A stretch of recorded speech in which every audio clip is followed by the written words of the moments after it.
Hello and a very warm welcome to today's live stream. My name is Uzair and it is, what's the date today? I've forgotten. 13th, I think. Yeah, 13th of Jan, 2023, 3 o'clock in the afternoon in the UK.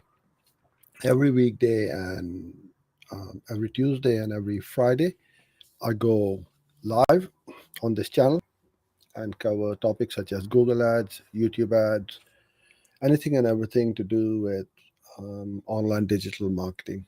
I just want to make sure that everything is working fine. So just bear with me for a second. And yeah, everything seems to be working fine and we can get started. So yeah, as I was saying, we cover topics such as Google ads, YouTube ads, pretty much anything and everything to do with online digital marketing to help you generate more leads or sales.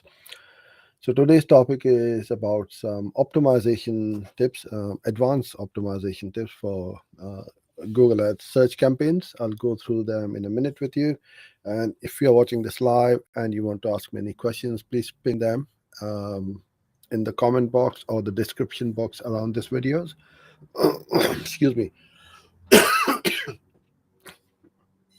So wherever you are watching, it's being live streamed on YouTube, Facebook, Twitter, and where is the last one? LinkedIn.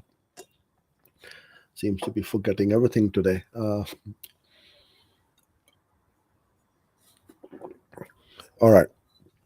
So let me share my screen and I'll answer the questions in the order I received them. So start pinging them in. Okay, here we go. Where is my...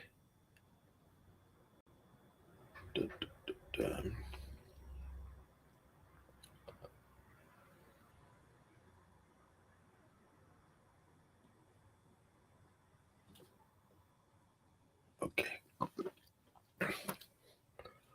I'll zoom in a bit more so you guys can see this a bit properly.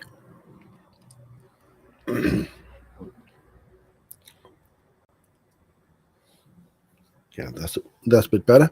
Okay, so let's get going. So they are not in any particular order. These are just my top tips. There are lots and lots, but I think these are about 8 or 10 tips which I would like to share with you today. So one of the tips which I really want you to experiment with is to use different match types, not just one or two. So what you do is you can either use broad, phrase, or match, all three of them. Either put them in the same ad group or one ad group per match type, or you can have as on different campaigns as well, so you know that how much budget you are allocating. I know when you go at campaign level, you got 3 times more work, but trust me, you will see the benefits and the results because the more granular you break the campaign, the more control you have. Excuse me. Um, over the campaign, so you can control your budget. You know, that's one of the most important thing. And broad match is going to eat up most of the budget as it will have the most traffic and the most clicks, but at the cheapest rate. So it may not be the best quality traffic from broad match. However, having said that, if you are very aggressive with your keywords, then you will tame that algorithm and control that traffic. So, you know, experiment with different keyword match types and see which is the right or the best balance for your campaigns in terms of reach, relevance, conversions, conversion rate, cost per conversion, right? Okay. Um, create separate ad groups for brand versus non-branded keywords to improve ad relevance and performance. I should also add this as and or campaign. Ideally, you want them as separate campaign, because I tend to keep the budget for brand campaigns completely separate. You don't want to be limited by brand traffic, right? If somebody's searching for not www, but your brand name, and you want your ad to pop up. Now there is always a debate, argument, discussion which always goes on, with market with between marketeers and with our customers. Oh, why should I pay for brand? I'm getting my organic ranking as number one anyway. Why should I pay Google? The reason why you want to pay is because you don't want your competitors to come up at the top, because they can quite easily bid on your brand. Even if your brand is trademarked, they can bid, right?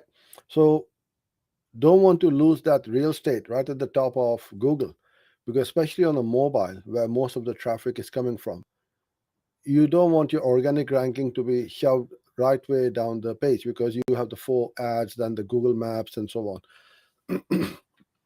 So this is why I would always recommend that you invest a little bit of budget in your brand traffic. Is the best traffic, the most profitable traffic you're going to get. So you should not be penny pinching for the sake of a few pennies, because those brand clicks are going to be very cheap unless you are a very big brand and the whole world is bidding on you. Brand, for most local businesses, brand traffic is within under a dollar, or single figures. So it's going to be fairly cheap, and you always want to take the top spot of Google, for sure.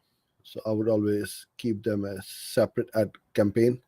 But if you want to keep it under the same campaign, you can keep it um, separately in an ad group. The only problem when you have that in the same campaign is because then you need to sculpt the traffic. So you put your branded keyword as negative keywords on the non branded ad groups, and then all the non branded ad group keywords as negative in the branded ad group, which makes things a bit more complicated and confusing. So that's why I say I think I should just take this off, to be honest with you. Create a separate campaign is much easier to control and manage, for sure. Excuse me, I've got a really sore throat today. I'm gonna get some water.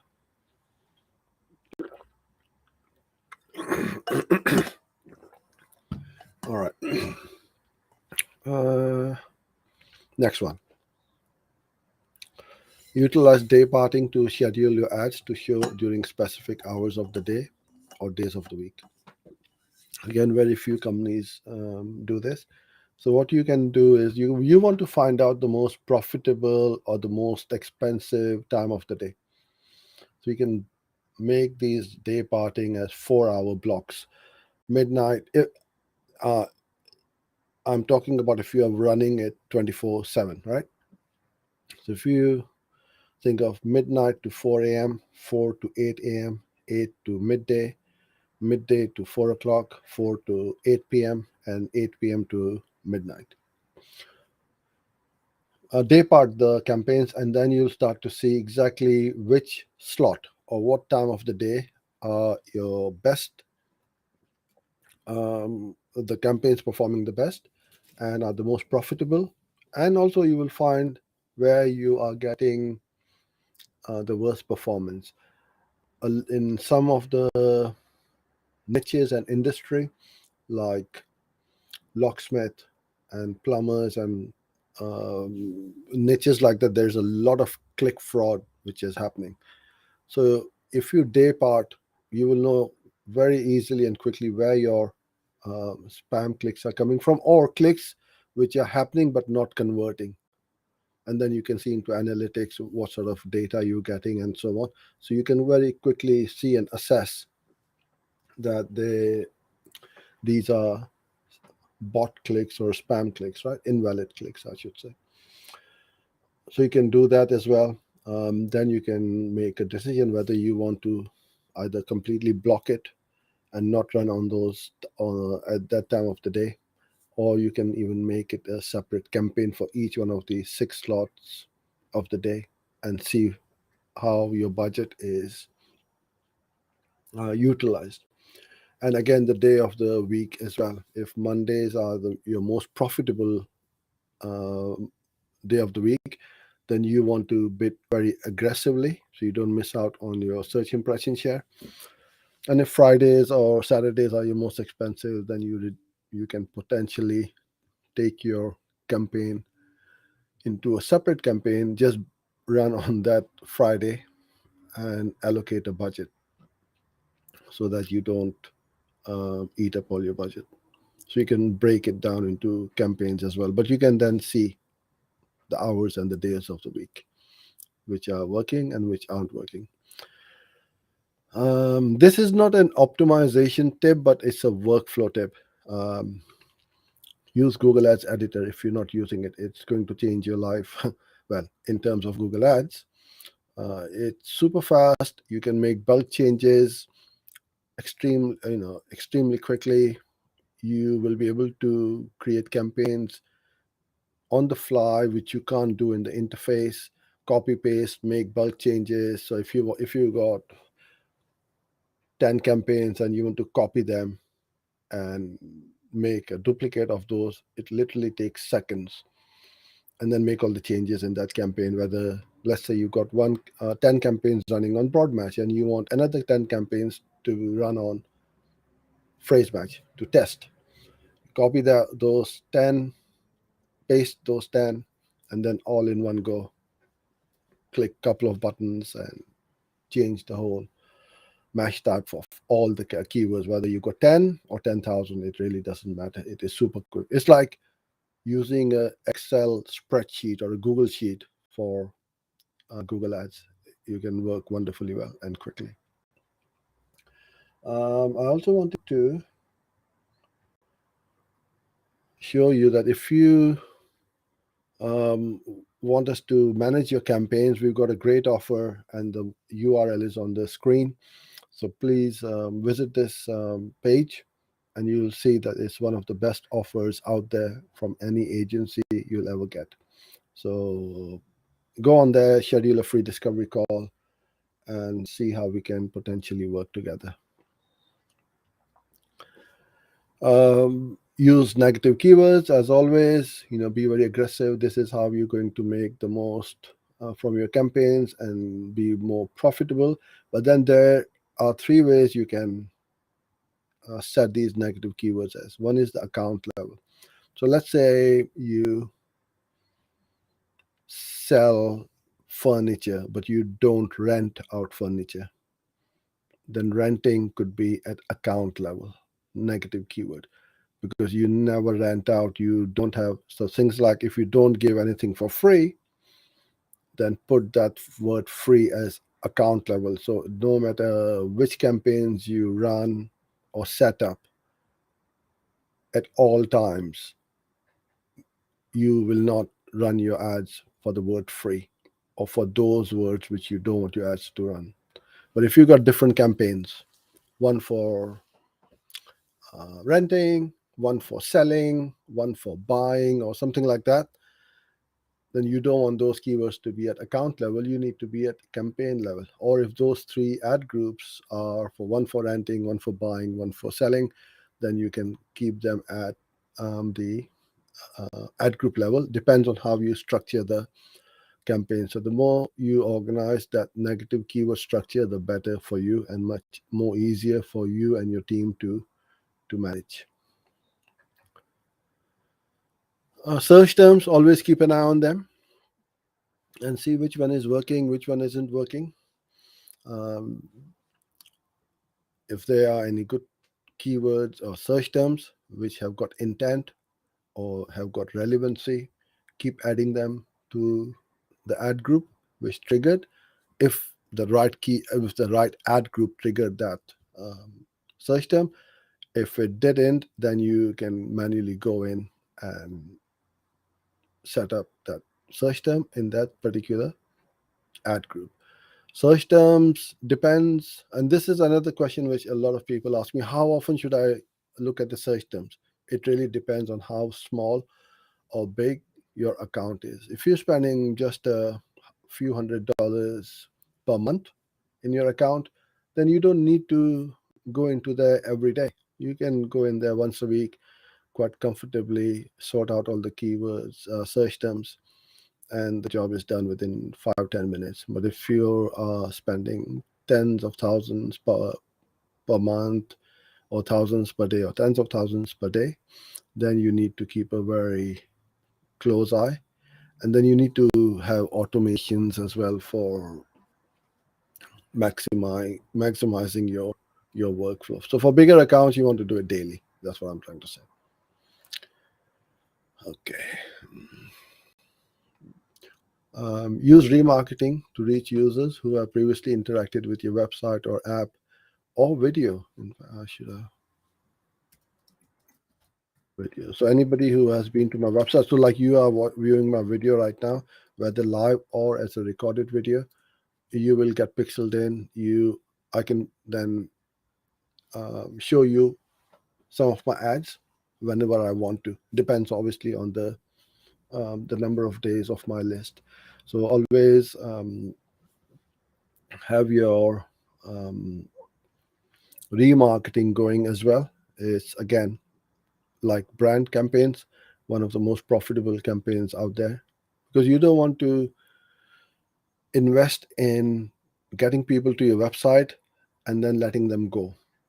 So you got to make sure that you are reaching out to them and bringing them back. And this is how you keep building up your brand and keep pushing them further down the funnel. I think I've copied this twice. Yes, I have.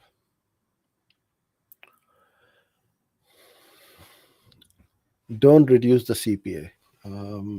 Now, again, most advertisers, agencies, freelancers are going to say something different. Oh, yeah, we are going to reduce your cost or reduce your cost per acquisition and so on.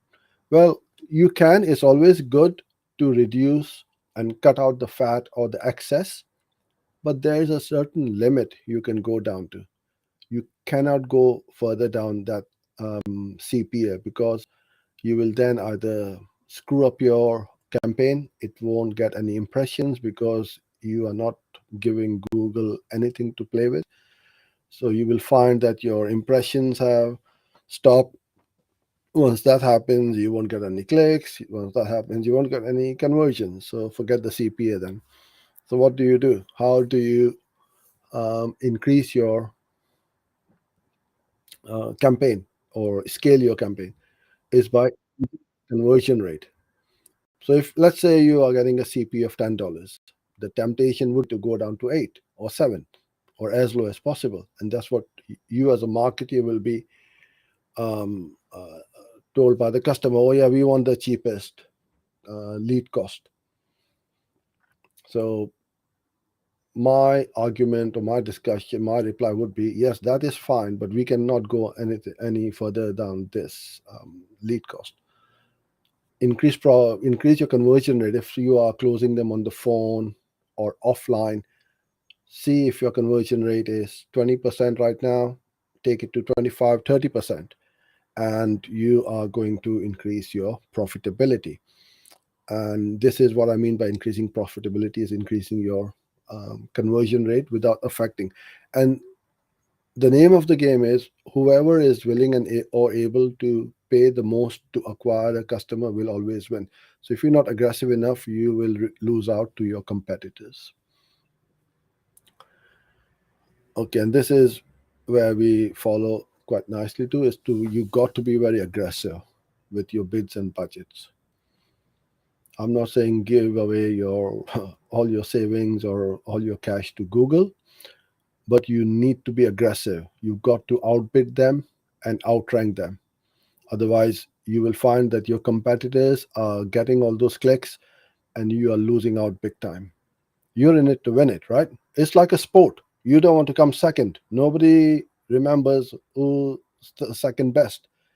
So this game is all about being very aggressive, and a lot of advertisers, and in-house team members who I train and coach, they are scared of increasing the bids. Oh, but I don't. Why should I pay Google $20 per click or $50 or whatever? Well, we need to look back, go back a bit and say, okay, what is your customer lifetime value? How much you are getting from a customer? All of that needs to be looked at, and then you work out how much can you afford to pay for a client. And the more you can afford to pay to acquire a client, you are going to win because your competitors won't be thinking like that, and they will be saying, oh, we so if your competitor is, let's say, bidding at $100 CPA, and you are bidding at 200 because you know your numbers, it is really important and critical that you know your numbers. Without that, you are going to lose out and lose all your cash to Google, which I don't want you to do, because I said, oh, be aggressive, bid aggressively and outrank your customers. No, first you need to know your numbers. What is your conversion rate? What is your average order value? What is your customer lifetime value? And the whole lot.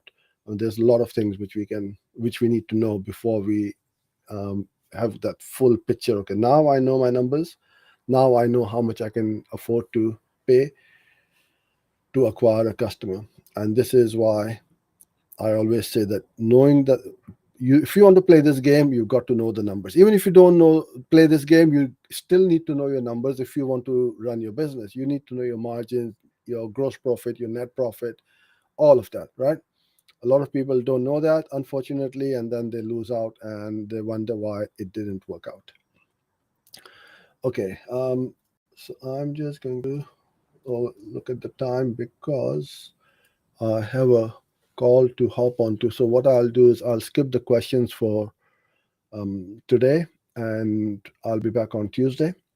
And if you have any in the meantime, please put it across to us through our website or on YouTube, and I'll answer them for you. So thank you so much for being here. I appreciate you being here, and for all the support which you guys give on our channel and all the various social media channels. So I'll be back on Tuesday. Till then, stay safe and have a great weekend. Bye for now.